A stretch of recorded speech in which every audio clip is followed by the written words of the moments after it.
Olá, alunos! Estamos aqui para mais uma aula de Química Geral para o curso de Engenharia de Produção. Bom, a ligação química, ela está presente em tudo que nos cerca, porque a ligação química ela é responsável pela união dos átomos, né, que formam as moléculas, que por sua vez formam as substâncias, e formam tudo o que nos cerca, os alimentos, medicamentos. Aqui nós temos uma estrutura de um flavonoide que é responsável pelo colorido das flores, né? Então você vê que essa estrutura aqui ela foi obtida através de ligação química.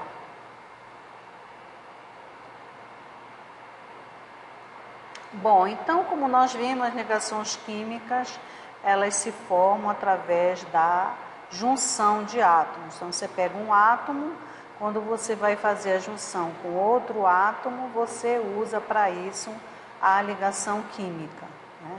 Então, a ligação química, ela faz a união dos átomos e formam as moléculas, né? Quando você une os átomos através de ligação química, você forma uma molécula.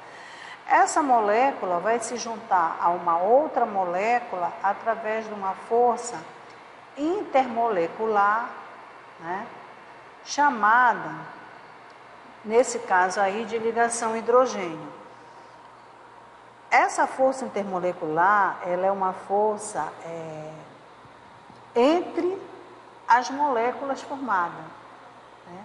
Ela é uma força intermolecular. Então, aqui você tem a ligação química, né, formando a água, né, através da conexão de um átomo de oxigênio e dois átomos de hidrogênio. Essa conexão é feita através da ligação química. Essa ligação química, em particular, recebe o nome de ligação covalente, que ela é feita com compartilhamento do par de elétrons. Então, aqui nós vimos duas forças importantes na formação de uma substância. Nós vimos a primeira força intramolecular, né, dentro da estrutura, que é a ligação química. Ela vai ter a função de unir os átomos e formar a molécula. Uma molécula vai se juntar a outra molécula através de uma força externa, chamada de intermolecular, entre as moléculas. Essas forças intermoleculares, elas têm essa função de unir uma molécula a outra. Essa aqui em particular é chamada de ligação hidrogênio, porque toda vez que você tem um oxigênio ligado a um hidrogênio, você vai poder unir uma molécula a outra molécula através da ligação hidrogênio. A configuração eletrônica dos átomos, ela fornece informação para você a respeito do tipo de ligação que esse átomo pode formar. Então, por exemplo, no grupo 1, a camada de valência ela é representada por NS1, onde N é o número quântico principal que vai te indicar o período que se localiza esse átomo formador do elemento. Então, no grupo 1, a gente tem um grupo dos metais alcalinos. Os metais, eles têm uma propriedade importante, que é a capacidade de doar elétrons, né? Então, todo metal doa elétrons e se transforma num cátion. Bom, ele doa elétron para quem? Para os ametais. Essa transferência de elétron de um metal para um ametal, ela gera a ligação iônica. Tá? Então, por isso que a gente aprende que a ligação iônica ela acontece pela transferência de elétrons, normalmente de um metal para um ametal, e a ligação covalente ela acontece através do compartilhamento do par de elétrons. Então, aqui a gente tem os metais alcalinos, tá?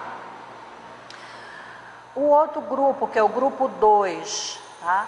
É o grupo dos metais alcalinos terrosos. Eles vão ter a capacidade de doar 2 elétrons, né? Pode doar elétron com um ametal e formar uma ligação iônica. Esse N Novamente, repito, é o número quântico principal responsável pelo período onde se localiza o átomo que você está trabalhando.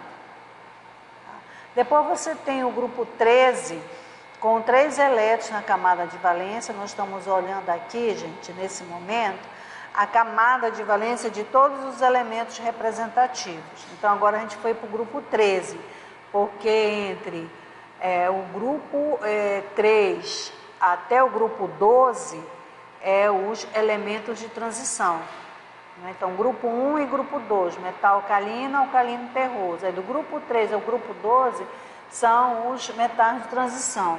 Aí, a gente volta para o grupo 13, que é um grupo que tem 3 elétrons na camada de valência. Esse grupo é conhecido como grupo do boro, onde está o boro, onde está o alumínio, é o grupo 13.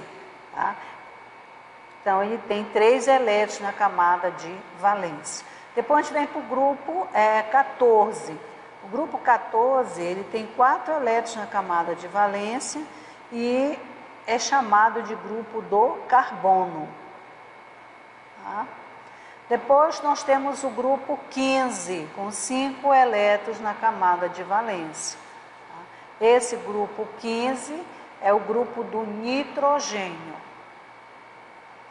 Depois do grupo 15, a gente vai para o grupo 16. No grupo 16, eu tenho 6 elétrons na camada de valência, é o grupo lá do oxigênio, enxofre, selênio, né?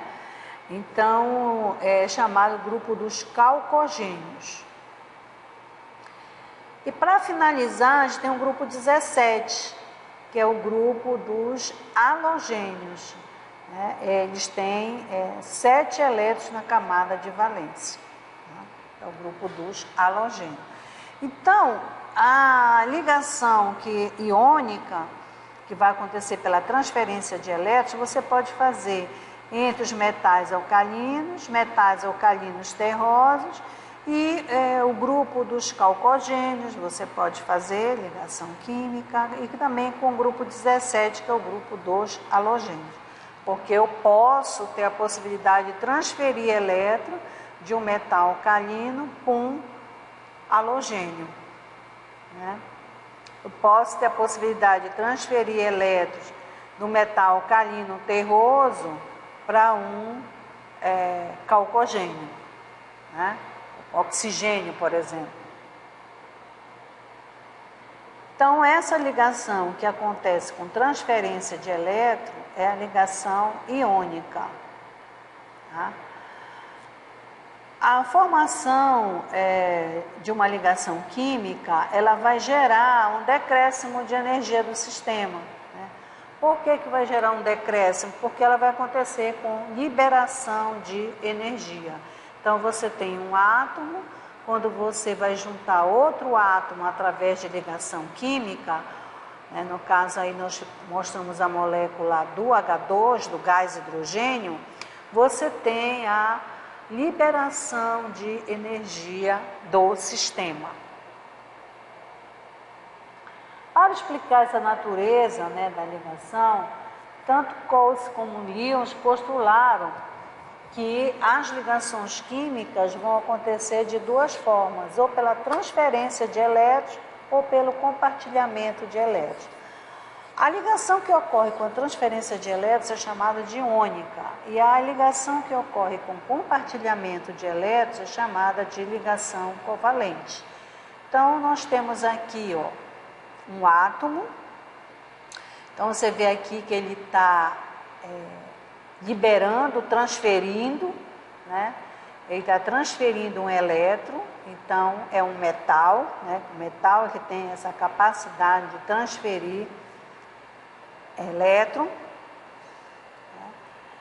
Ele vai transferir esse elétron para um ametal, que a gente está representando por o átomo de cor vermelha.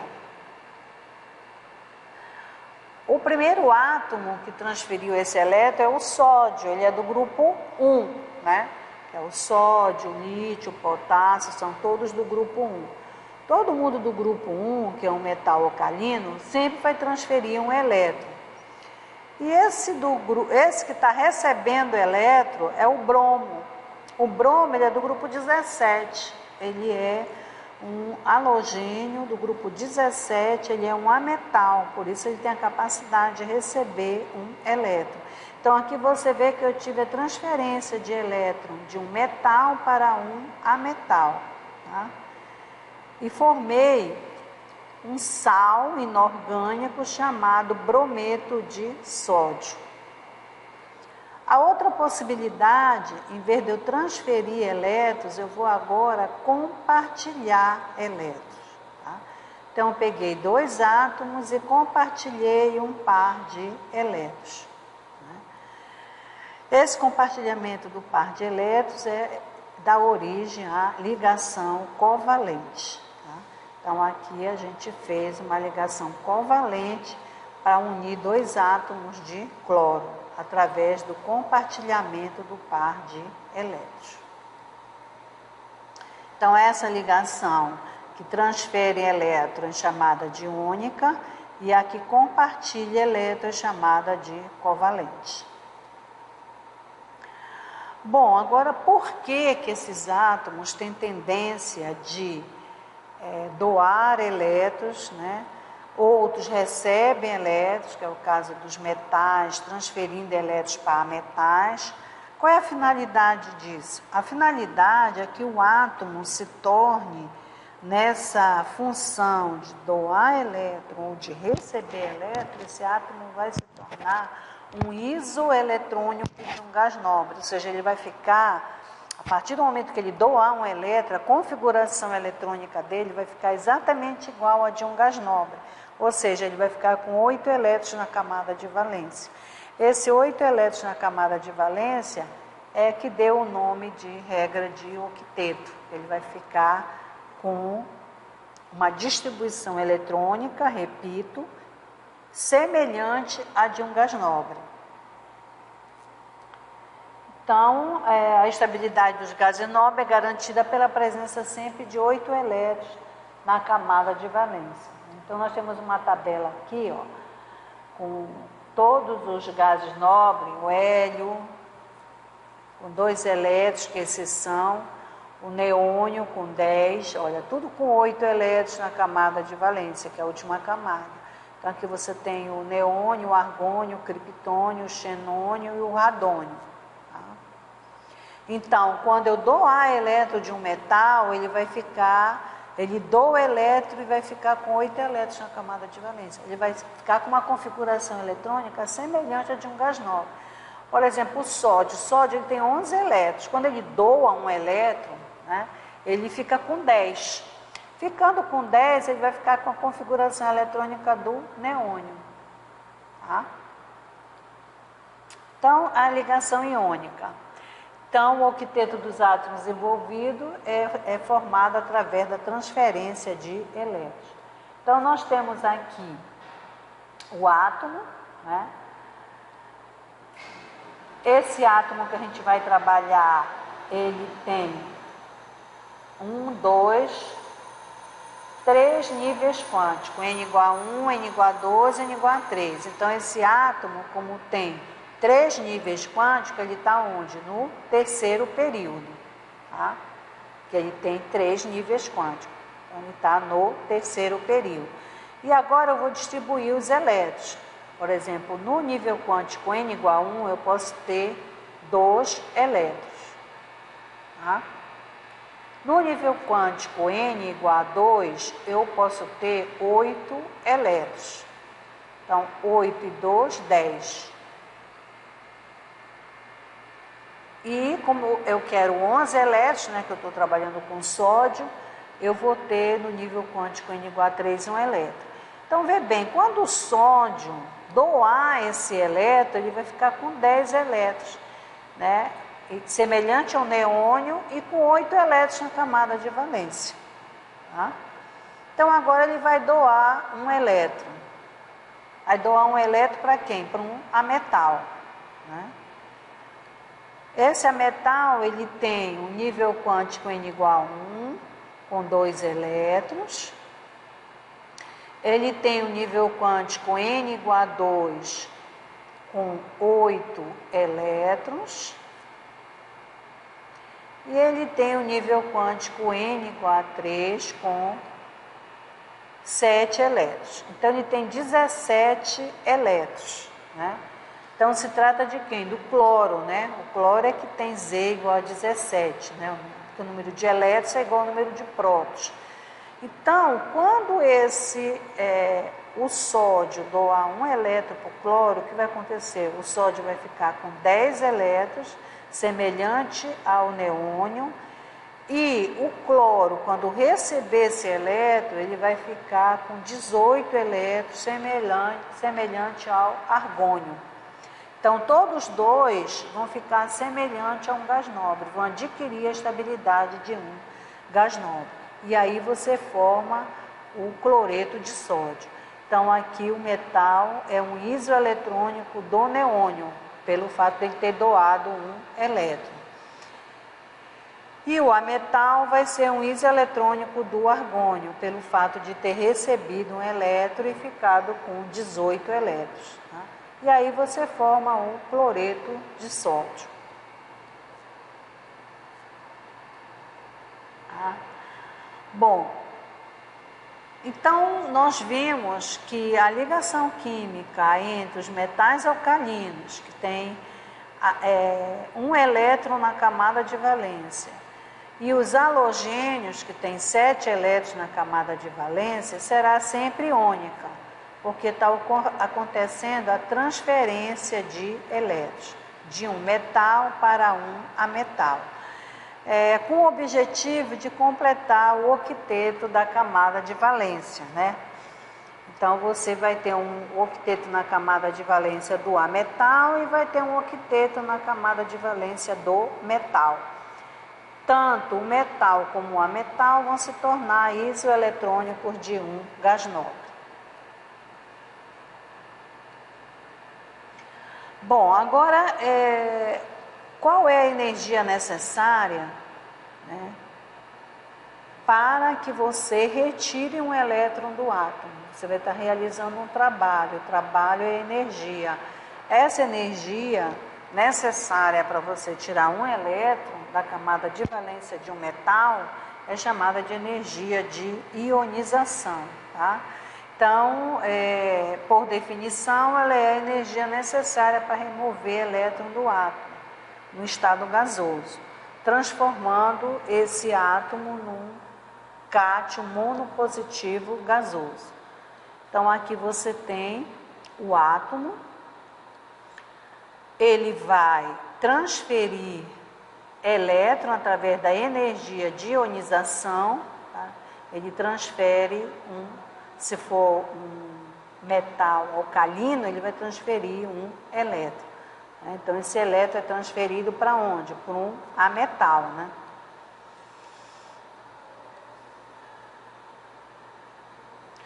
Bom, quanto mais afastado o elétron tiver do núcleo, mais fácil vai ser a retirada dele, porque essa força eletrostática entre elétron e núcleo vai estar bem menor. Então, quanto mais afastado tiver o elétron, quanto maior o raio iônico, né, mais afastado tiver esse elétron, mais fácil será a retirada desse elétron. Então, você vai gastar um valor energético menor.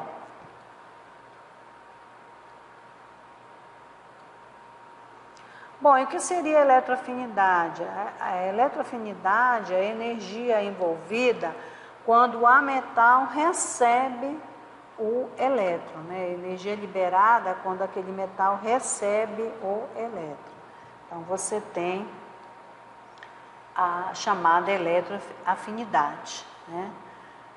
Sempre trabalhando com o estado gasoso. Ele vai formar um ânion gasoso mononegativo. Vamos ver aqui a formação do cloreto de sódio. Então, você tem através de equação química. Então, você tem o sódio vai doar um elétron, que a gente viu ali no esquema anteriormente, ele doa um elétron, a energia necessária, né, para ele doar, liberada na doação desse elétron, é a energia de ionização. Ele se transforma num cátion monopositivo gasoso e está aqui o elétron liberado, porque as equações químicas elas são trabalhadas sempre com o sinal de positivo, né? Eu não posso pôr aqui menos um elétron, então eu jogo ele aqui para o segundo membro, né? A mesma coisa aqui vai acontecer com o ametal. O ametal, através da afinidade eletrônica ou eletroafinidade, ele libera energia quando ele recebe um elétron e se transforma no ânion cloreto -1. Quando você soma essa equação, para escrever a equação global, né, que está de um lado da equação, que for igual ao lado contrário, você corta. Então, aqui eu tenho um elétron do lado direito, né, e aqui eu tenho nessa outra equação um elétron do lado esquerdo. Então, eu posso cortar. E aí você escreve a equação global que mostra a formação do cloreto de sódio, que é a atração eletrostática entre o cátion formado pelo metal e o ânion formado pelo ametal. Tá? Bom, os orbitais sp são descritos por funções de onda, né, segundo a química quântica. Né? Então, eu teria que o orbital S é descrito por uma função de onda πs, o orbital px, py e pz é descrito por uma função de onda πc-px, πc-py e πc-pz. Né? Esses orbitais, que são descritos por essas funções de onda, eles acomodam os elétrons na camada de valência do átomo. Então, a gente tem aqui, ó, os elementos, a camada de valência aqui dos elementos do segundo período. Né? Todo mundo que está no segundo período tem seus elétrons distribuídos no orbital S, que ele é descrito pela função de onda πs, e nos orbitais πc-px, πc-py e πc-pz. πc-px descreve a função de onda nessa direção, que você tem os três eixos cartesianos, aqui é o π-py e aqui o π-pz. Então, todos os elétrons que estão nos átomos, que estão distribuídos no segundo período, eles vão ser distribuídos nesses dois orbitais, até que ele fique completo. Quando ele ficar completo, né, com 8 elétrons na camada de valência, aí tu chegaste lá no gás nobre. Tá? Ok. Então, esse, como eu falei, é no nível quântico N igual a 2, né? Porque você está trabalhando com o segundo período. Então, aqui nós estamos vendo a transferência do elétron de um orbital S para um orbital P. Então, olha só, vamos entender isso aqui. Aqui você tem o cloro tem 17 elétrons. Aqui entre colchete está dizendo que essa distribuição aqui é do neônio. O neônio tem 10, então 10 elétrons aqui distribuído igualzinho como é feito no neônio. E mais 7 aqui que é da camada de valência dele. Então 10 com 7, 17. Aí o que acontece? Ele vai receber um elétron, né? Ele vai receber um elétron através da energia de ionização.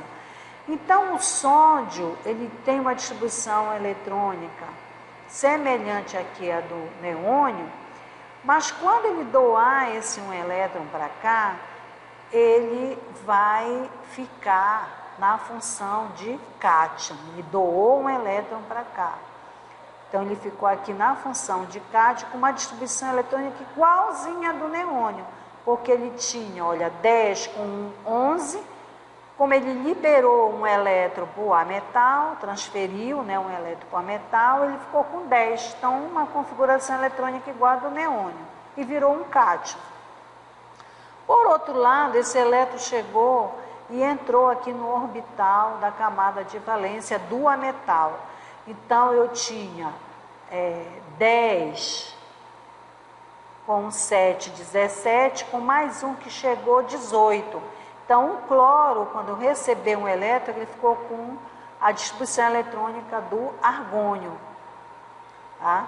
E se transformou num ânion. Então, essa atração eletrostática entre esse cátion e esse ânion forma a ligação iônica. Aqui a gente vendo a nível de orbital, olha.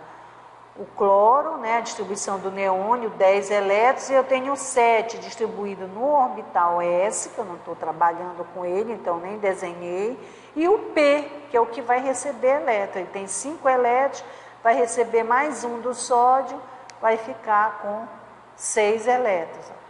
E aí ele fica com a configuração do argônio, com 18 elétrons. 10 com 8, 18. E o sódio que doou um elétron vai ficar com a configuração do neônio, se transforma em cátion.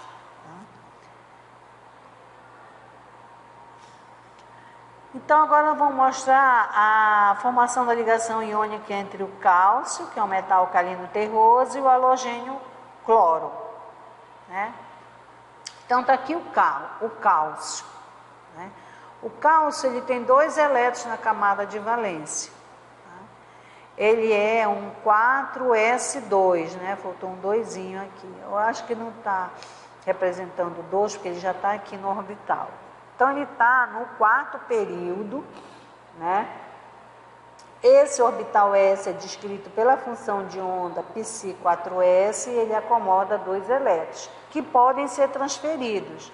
Então, você vê que foi transferido um para cada cloro. Esse aqui é o cloro, camada de valência do cloro. Então, o orbital S, 3s na camada de valência do cloro, ele está preenchido. O que está faltando completar é o P.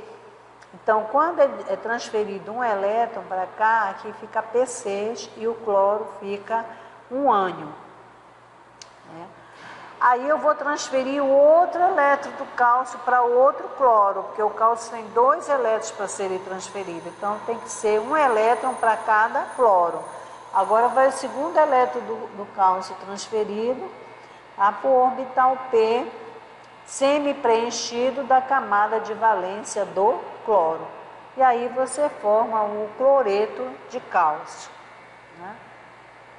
Outra maneira da gente visualizar, você tem aqui o cálcio, né?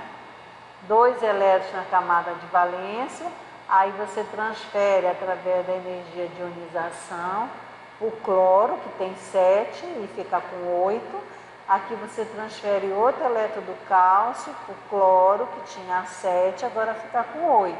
Então, você vai ter o cátion, né, cálcio, porque doou 2 elétrons, e o ânion, 2 ânions cloreto.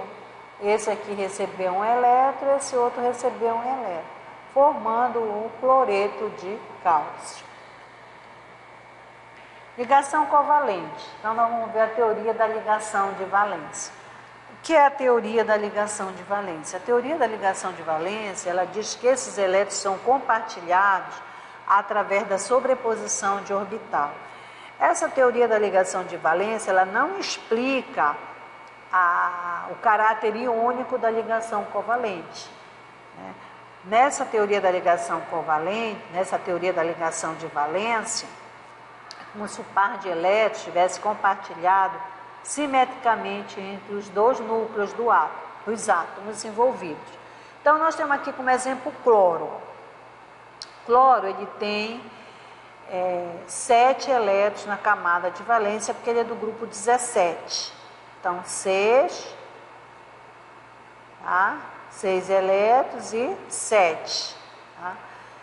E ele vai compartilhar um par de elétrons com o hidrogênio. O hidrogênio só tem um elétron na camada de valência. Então, eu fiz aqui uma ligação covalente, porque eu compartilhei um par de elétrons, e eu vou explicar essa formação dessa ligação pela teoria da ligação de valência, ou seja, pela sobreposição dos orbitais P, aqui do cloro, né, com o S do hidrogênio.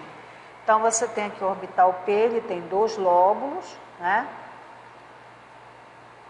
um elétron, e aqui ele vai ser compartilhado com um elétron do orbital S. Então, você tem aqui a sobreposição dos orbitais e o compartilhamento do par de elétrons. Como o cloro é mais eletronegativo, ele puxa elétrons para si, cria uma carga parcial negativa. O hidrogênio momentaneamente fica sem esse elétron e fica com uma carga parcial positiva. Essa separação de carga que eu acabei de falar, a teoria da ligação de valência não explica. Na teoria da ligação de valência, esse par de elétrons vai ficar compartilhado aqui, como se ele estivesse equidistante dos 2 núcleos. Então, nós estamos vendo aqui a nível de orbital, né?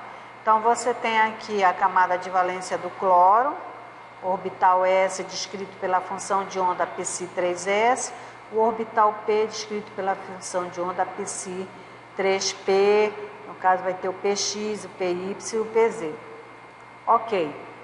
No S tu botou 2 elétrons, no P tu pode botar até 6. No caso aqui, como se trata de um halogênio, ele tem 7 elétrons na camada de valência. Ele vai compartilhar, ó, compartilhando aqui com um elétron do orbital S do hidrogênio, porque o hidrogênio só tem um elétron. Então, você tem aqui o par de elétrons compartilhado. Agora, eu vou explicar o compartilhamento do par de elétrons com 2 cloros. Então, aqui, ó, eu tenho desse lado aqui direito um cloro e desse outro lado esquerdo um cloro. E eu vou compartilhar o par de elétrons entre os orbitais P, eu estou compartilhando aqui. Então, eu fiz a sobreposição dos 2 orbitais P e compartilhei o par de elétrons. A teoria do orbital molecular. Na teoria do orbital molecular, uma teoria que foi defendida por Schrödinger, por Dirac, Heisenberg.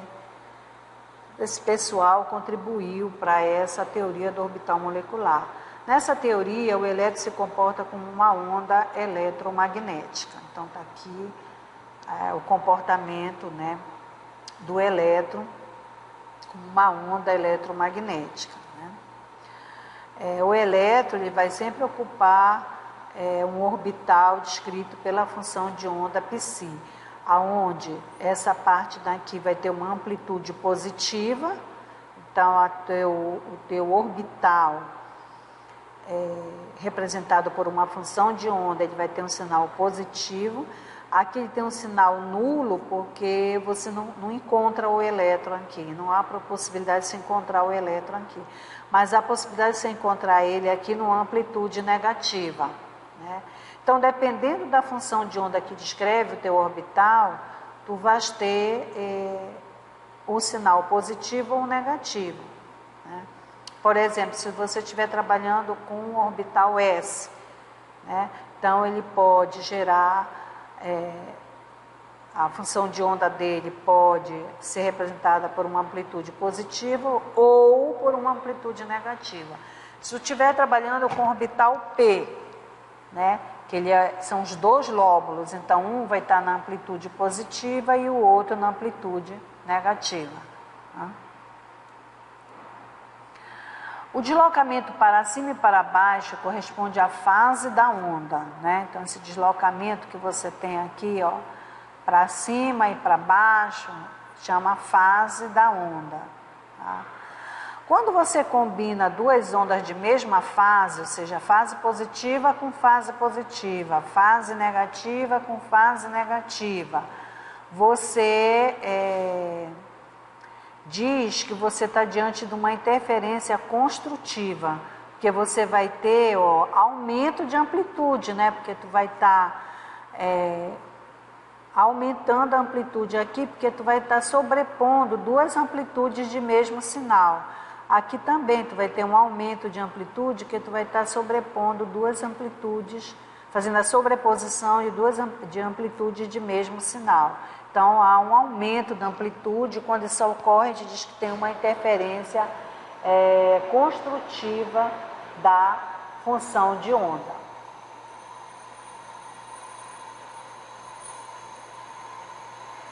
Então, vamos ver a formação da molécula do hidrogênio, como ficaria.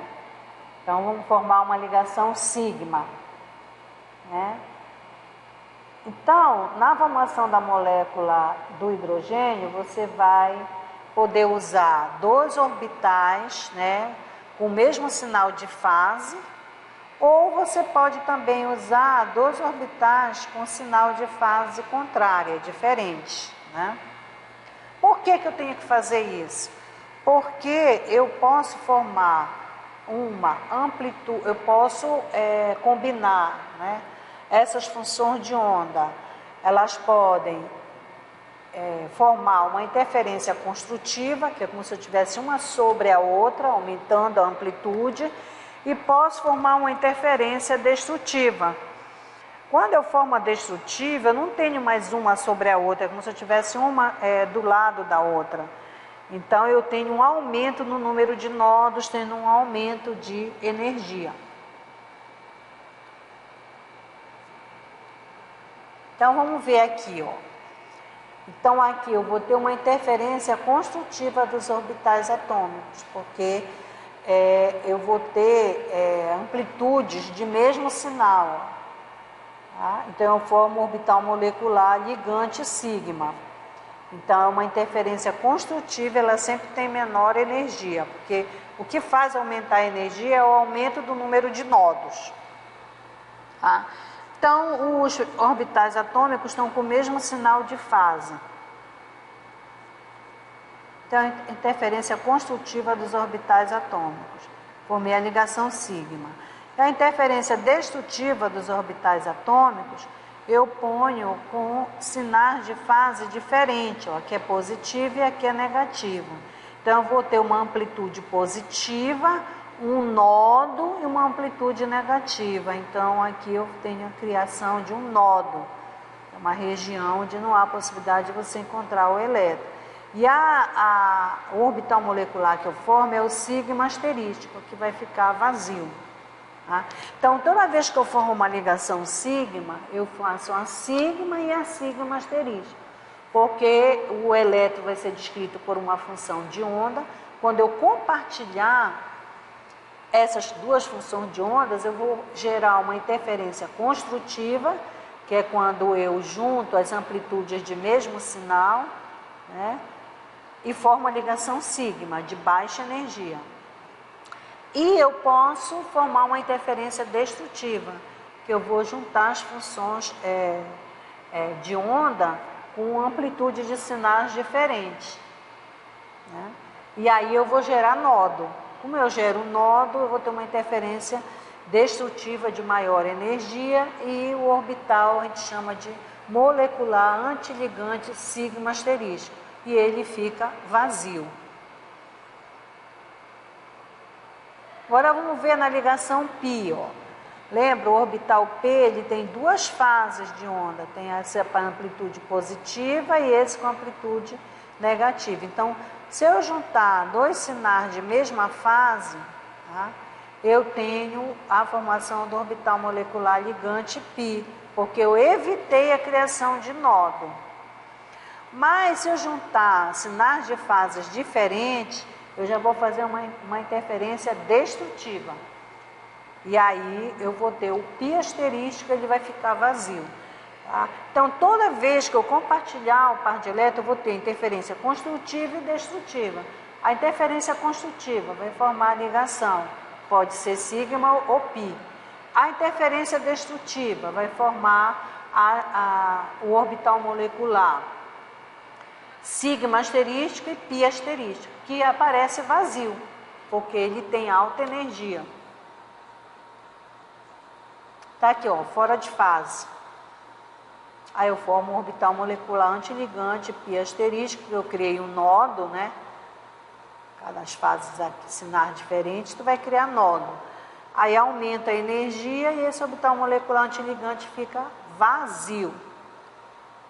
Então aqui eu tenho um diagrama desses orbitais moleculares, né? Então aqui, ó, esses orbitais moleculares ligantes, o sigma e o pi, eu fiz com a interferência construtiva das funções de onda. Interferência construtiva, eu formo um orbital sigma, um orbital pi. Aqui é o lugar dos orbital molecular dos elétrons não ligantes, tá? E aqui vai ficar a interferência destrutiva. Então aqui você tem o orbital molecular antiligante, pi asterístico e sigma asterístico. O pi asterístico e o sigma asterístico, por ter uma energia maior, eles estão desocupados, tá?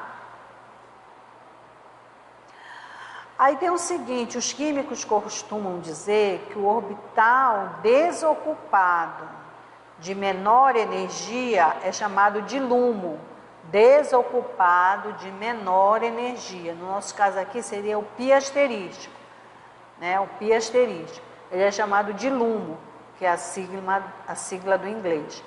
E o orbital molecular ocupado de maior energia, que no nosso caso aqui seria os elétrons N, ele é chamado de HOMO, tá? Aqui é a referência que a gente utilizou para trabalhar nessa aula, tá? Até a próxima, fiquem com Deus.